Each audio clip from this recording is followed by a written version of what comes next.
Khilafah jelas dilarang di Indonesia. Kita bahas bersama dengan sejumlah narasumber kita. Yang pertama kita sapa, ada Islah Bahrawi selaku Direktur Eksekutif Jaringan Moderasi Beragama Indonesia, dan juga ada Pak Abdul Qadir Hasan Baraja selaku pimpinan Khalifatul Muslimin. Assalamualaikum, selamat petang Bapak-bapak. Waalaikumsalam warahmatullahi taala wabarakatuh. Saya ke Pak Abdul Qadir dulu. Apakah benar konvoi ini memang arahan dari Khilafatul Muslimin, dan sebenarnya apa tujuannya Pak Qadir? Baik. Khilafatul Muslimin bukan organisasi buatan Abdul Qadir Baraja, tapi Khilafatul Muslimin itu sistem kesatuan kehidupan bersama kaum muslimin dalam rangka menjaga keutuhan di mana dia berada bersama umat secara keseluruhan, baik Kristen maupun Buddha dan lain-lain. Baik, seperti di zaman Rasulullah SAW ada suatu perjanjian yang disebut Piagam Madinah. Piagam Madinah itu kesepakatan kaum muslimin di bawah kepemimpinan Rasulullah SAW bersama para sahabat beserta orang Yahudi yang tinggal di Madinah itu mempunyai kesepakatan bersama, kalau ada yang menyerang negeri Madinah kita sikat bersama-sama. Itu asalnya. Maka di dunia ini tidak ada negara yang bisa kita banggakan yang meniru sistem itu kecuali Indonesia. Bahwa ada satu kesepakatan antara ulama yang Islam dan pemimpin organisasi lainnya bersama-sama maupun Islam dan Muslim, kalau ada serangan dari luar kita bela Indonesia ini mati-matian secara bersama seperti zaman Madinah di zaman Rasulullah. Tapi sekarang penafsiran macam-macam untuk justru membela tanah air. Baik, berarti soal konvoi ini seperti apa Pak? Maka warga muslim itu yang muslim dan non muslim untuk membela tanah air, ini malah dituduh menentang tanah air, kan lebih lucu. Berarti tidak anti NKRI ya Pak Abdul? Loh, justru untuk menjaga NKRI kan. Madinah dulu, coba diingat sejarah. Madinah dulu itu ada piagamnya. Di Madinah itu bukan orang Islam semua, ada juga orang Yahudi, orang munafik, orang kafir, banyak juga. Tapi orang Rasulullah dan sahabat buat satu perjanjian bersama, kalau ada serangan yang akan merusak Madinah ini, kita serang bersama-sama. Itu mereka sepakat, namanya Piagam Madinah. Baik, sudah ditangkap. Iya Pak Abdul. Baik. Intinya adalah Anda menyatakan bahwa Khilafatul Muslimin ini tidak anti NKRI. Tanggapan Anda, Mas Islah Bahrawi?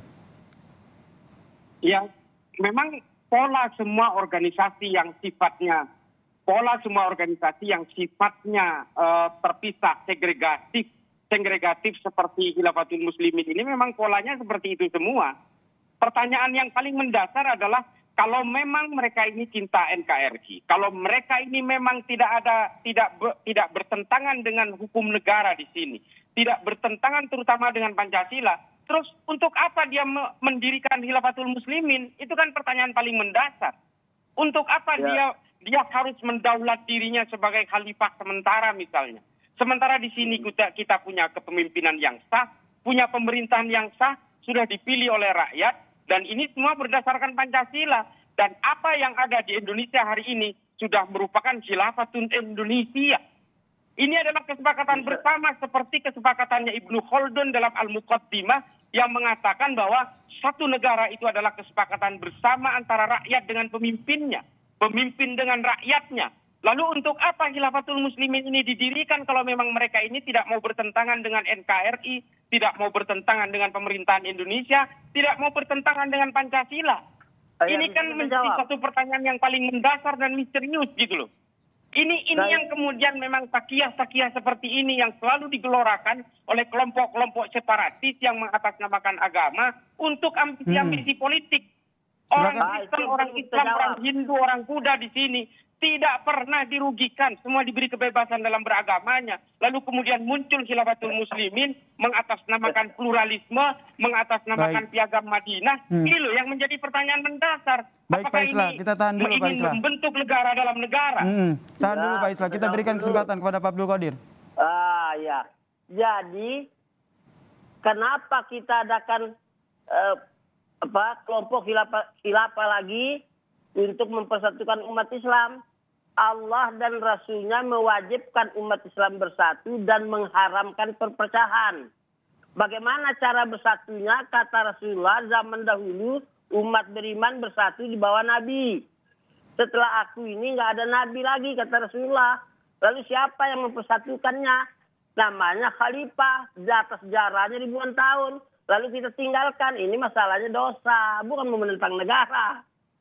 Apa kalau orang sholat itu tidak perlu lagi? Karena tidak ada apa-apa dengan negara sholat. Mau sholat, budak sholat sama aja. Kenapa sholat? Ya karena takut dosa. Jangan kita berpikir seperti orang kafir, tidak perlu takut dosa. Tanggapan Anda, Pak Islah? Maka kesatuan wajib, masa nggak ada caranya? Tidur aja ada caranya, nggak bisa dirubah. Saya tanya kepada Pak Abdul Qadir Baraja. Ya. Anda ini sekarang khalifahnya kan? Anda Ya. ini didaulat sebagai khalifahnya kan? Iya. Anda pikir Anda bisa menyatukan semua umat Islam di seluruh dunia, terutama di Indonesia? Oh, bersatu atau tidak itu masalah lain. Tapi usaha itu adalah kewajiban. Karena kita mencari pahala. Kalau tidak usaha, tidak ada pahalanya. Pak, saya tanya kepada Anda sekarang. Seberapa lebih kuat Anda dibanding dengan Sayyidina Abu Bakar, Sayyidina Umar, Sayyidina Utsman, Sayyidina Ali, yang ternyata tidak bisa menyatukan umat Islam. Bahkan perang sesama umat Islam di zaman itu, pada zaman Khulafaur Rasyidin itu, perang Jamal, perang Siffin, perang Huruf, perang Zab, semua saling bunuh di situ. Baik, itu masalah kejadian. Kita ini bukan membicarakan hasil, yang dibicarakan itu wajib bersatu, caranya bagaimana. Mau berhasil. Nah, persoalannya Anda hari ini. Persoalannya Anda hari ini. Aja ngomong. Pak Islah, tahan dulu, Pak Islah. Persoalannya Anda hari ini menyatakan sebagai khalifah, lalu Anda kemudian bisa menarik infak dari orang, lalu Anda seolah-olah membuat negara dalam negara. Bukankah Anda ini justru menjadi ajang perpecahan di sini? Pak Abdul, Anda telah Pak Abdul. membuat perpecahan sendiri dengan menyatakan bahwa Anda ini khalifahnya. Kan itu pendapat Anda tentang kekhalifahan, bukan pendapat Khilafatul Muslimin. Sekarang persoalannya, Anda ini dipilih oleh siapa? Kalau Anda ini dipilih oleh siapa sebagai khalifah? Saya mau tanya. Kalau mau dibandingkan yang dulu, Nabi itu habis dakwah terus dibilang orang gila. Kamu itu orang gila. Padahal dakwanya benar kan? Terus tidak jadi kita berdakwah? Bukan masalah. Pak Islah bisa tahan dulu, Pak Islah, kita kasih kesempatan kepada Pak Abdul Qadir dulu. Baik. Maka Allah dan Rasulnya mewajibkan kita bersatu, mengharamkan perpecahan. Ancamannya neraka. Ancaman ini kita harus laksanakan. Bagaimana cara melaksanakan? Bikin suatu organisasi di karang sendiri. Nabi tidak pernah ngarang organisasi untuk bersatunya umat Islam. Tapi disebut Nabi pemimpin untuk persatukan umat. Berhasil atau tidak berhasil, tidak bersalah. Tapi setelah Nabi, khalifah yang untuk persatukan umat itu berhasil tidak berhasil bukan masalah. Maka nabi-nabi sebelum Nabi itu gagal semua. Yang kena banjir, hancur semua kampungnya. Itu bukan masalah. Kalau kita bilang, apa Anda bisa seperti Abu Bakar Siddiq? Apalagi ditanya, apa Anda bisa seperti Nabi? Tidak bisa begitu pertanyaannya. Itu pertanyaan konyol itu. Pak Abdul Qadir, yang ingin saya garis bawahi adalah berarti Khilafatul Muslimin ini mengklaim bahwa tidak anti NKRI dan tidak anti Pancasila ya Pak Abdul Qadir? Sekarang saya kasih tahu informasi bahwa saya sudah umumkan kepada pemerintah dan kepada umat warga khilafah, awas siapa yang menentang Pancasila dan dasar siap masuk neraka. Terus, Anda pernah bisa membayangkan itu? Karena Anda bayangkan, khilafah, awas, berebut negara. Kan lain pendapat Anda. Sama, ini kan juga pendapat Anda. Saya mau tanya kepada Anda sekarang. Siapa yang menjadikan Anda khalifah? Karena sudah berpuluh kali ulama itu kan sudah sampai ke latar belakangnya. Berpuluh-puluh kali ulama tidak ada yang mau. Terus kalau tidak ada yang mau, kita tidak mau juga. Ya itu kan kata Anda buat becananya, Anda buat Khilafatul Muslimin, lalu seluruh yang ada di dalam Khilafatul Muslimin itu menunjuk Anda sebagai khalifah. Ini kan sama saja. Ini loh, Anda mengatakan atas nama umat Islam di seluruh Indonesia ingin menyatukan seluruh umat, tapi Anda mendaulat diri Anda sendiri, men-setting semuanya, seolah-olah Anda khalifah. Ini Iya. bukan sistem syuro namanya. Pak Kalau Islah, Anda mau sensus seluruh orang di Indonesia ini, belum tentu memilih Anda sebagai khalifah. Iya. baik, Pak Islah berarti Nabi menurut pun- Anda sendiri meskipun khilafah Iya. Islamiyah, khilafah Nabi muslimin pun sendiri dipilih menyatakan oleh bahwa Allah sudah itu anti. tidak, tapi Allah bilang wa ma arsalnaka illa rahmatan lil alamin. Nabi aja tidak pernah ke negeri ini. Tidak pernah ke Amerika, ya di Mekah Madinah saja. Tapi utusan itu rahmatan lil alamin. Terus Anda bilang, apakah Anda sudah sukses menjadi Nabi rahmatan lil alamin? Itu pertanyaan yang tidak ilmiah. Bang, Ya, Bang bukan Abdul Qadir, masalah sukses. Baraja, Sebentar. dengarkan. Kita belum selesai. Ya. Ya, sebentar. Bang, Bukan masalah sukses atau tidak sukses. Ini masalahnya melaksanakan kewajiban din untuk mendapat ridho Allah dari dunia sampai akhirat. Tanpa ada kekerasan. Dan Anda pun buktikan 20 tahun lebih kurang tidak pernah muslimin. Sekalipun tidak pernah ada demonstrasi aja belum ada. Teriak-teriak nggak ada. Tapi kasih sayang yang ditimbulkan. Terus Anda menafsirkan seperti khilafah yang ditafsirkan oleh orang banyak itu kan. Lah ini keliru. Kenapa Anda datang ke saya, ke depan saya mempertanyakan apa yang dikerjain? Apa Anda bisa ada buktinya sekarang khilafah pernah melanggar ini, pelanggar itu? Ada? Tidak ada kan? baik, Pak Qadir. Jadi bukan ngomong kosong. Baik. Baik. Bang Islah, meskipun tadi bicara ya. Khilafatul Muslimin sendiri menyatakan bahwa khilafah muslimin ini tidak anti Pancasila ataupun tidak anti NKRI, Justru tapi kita bilang tanggapan berdosa. Anda masih merasa apa tanggapan Anda? Apakah masih merasa bahwa Khilafatul Muslimin akan membawa paham khilafah? Saya tanya kepada Pak Abdul Qadir Baraja ini. Menurut Anda Pancasila ini apa hukumnya? Pancasila itu. Pancasila mendapat ini adalah kesepakatan ulama baik dari Kristen maupun dari Islam dan yang lain-lainnya bahwa harus bersama-sama menjaga negeri ini lewat konsep perjanjian Pancasila yang ke-45.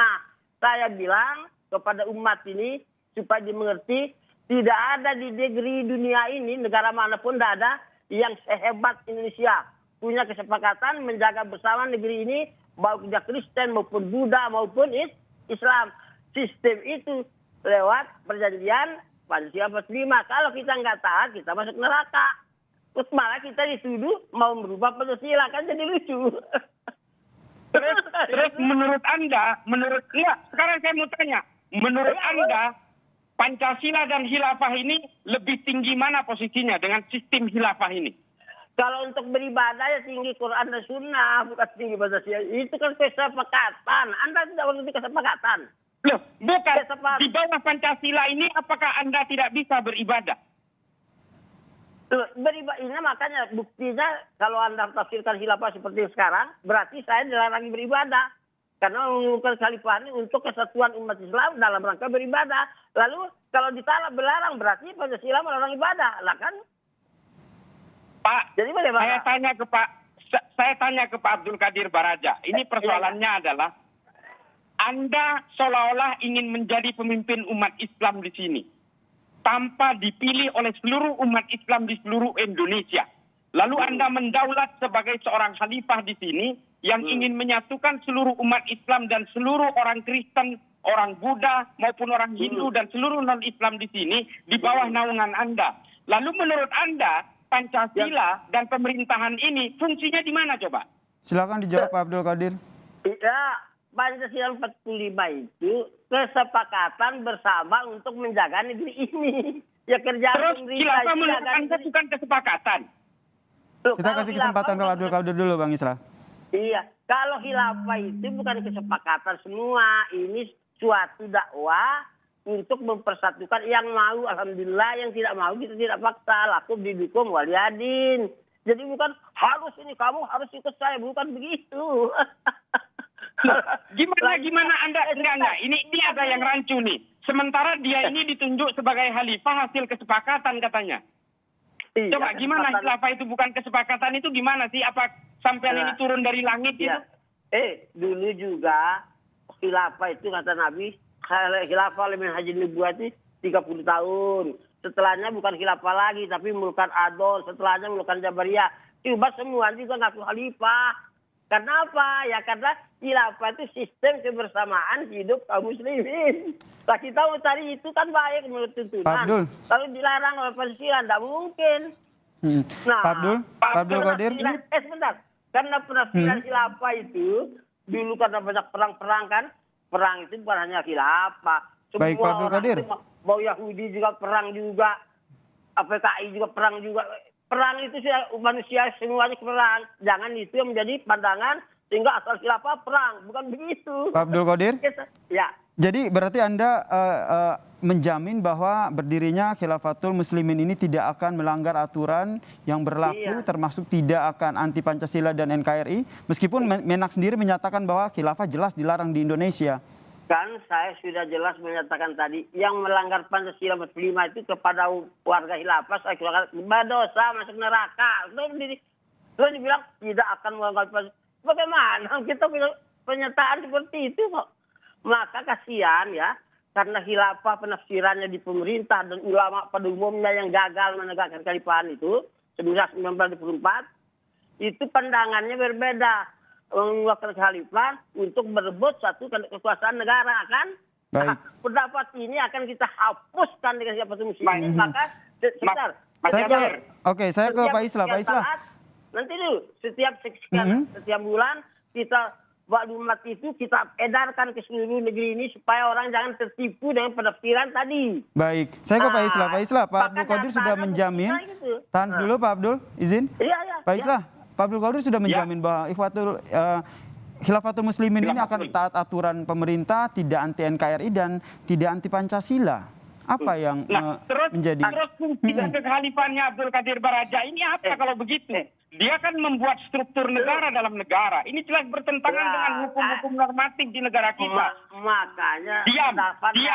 Saya ketika tahan dulu Pak Abdul Qadir, tahan dulu Pak Abdul, silakan. Pak Islah silakan selesaikan dulu. Kita udah tahu strukturnya. Di setiap daerah-daerah ini punya amir-amir daulah ini di setiap wilayah. Bahkan ada amir safar segala macam. Kita sudah tahu ini strukturnya. Saya posisi ada di Brebes. Ini semua sudah kita sedang teliti semua strukturnya seperti apa. Modus-modus kelompok seperti ini memang selalu bertakia seolah-olah dia berdiam di balik kedamaian. Ini kita tahu kok, ini eskalasinya menuju satu abad 2024 nanti kok. Ini adalah modus-modus dari gerakan-gerakan separatis, gerakan segregatif atas nama agama. Ini adalah penunggang-penunggang agama yang sudah terjadi berabad-abad. Ini temuan yang Anda temukan ya? Saya harus mengatakan faktanya seperti itu. Fakta yang Anda temukan. Dia ini menjadikan dirinya khalifah, menjadi pemimpin. Dia ini ingin menjadi pemimpin tandingan di dalam negara. Ya, sudah. Baik, cukup Pak Islah, silakan Pak Abdul. Nah, pendapat seperti itulah yang mau kita hapus. Pendapat yang disampaikan inilah yang mau kita hapus itu dari Khilafatul Muslimin.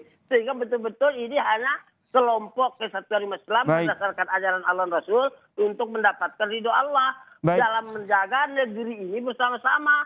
Baik Pak Abdul, singkat saja Pak Islah terakhir. Terakhir ya. Perlu diketahui bahwa Khilafatul Muslimin tahun 2014 menyatakan loyalitasnya kepada ISIS di Irak dan Suriah. Ini jelas-jelas punya resiliensi ideologis dengan kekhalifahan di luar negeri yang brutal-brutal itu. Ini tidak boleh bisa dipungkiri. Ini harus bisa dipahami oleh seluruh rakyat Indonesia bahwa Khilafatul Muslimin ini tidak sedamai yang dia suarakan. Ini adalah takiah-takiah yang sudah terima kasih Bapak-Bapak. dilakukan. Karena waktu kita juga terbatas terkait dengan pembahasan kita terkait dengan Khilafatul Muslimin ini. Terima kasih buat waktunya. Terima kasih buat waktunya terkait dengan pembahasan kita pada petang hari ini. Terima kasih kepada Direktur Eksekutif Jaringan Moderasi Beragam Indonesia, Pak Islah Bahrawi, dan juga pemimpin dari Khilafatul Muslimin, Bapak Abdul Qadir Hasan Baraja telah bergabung di Kompas Petang.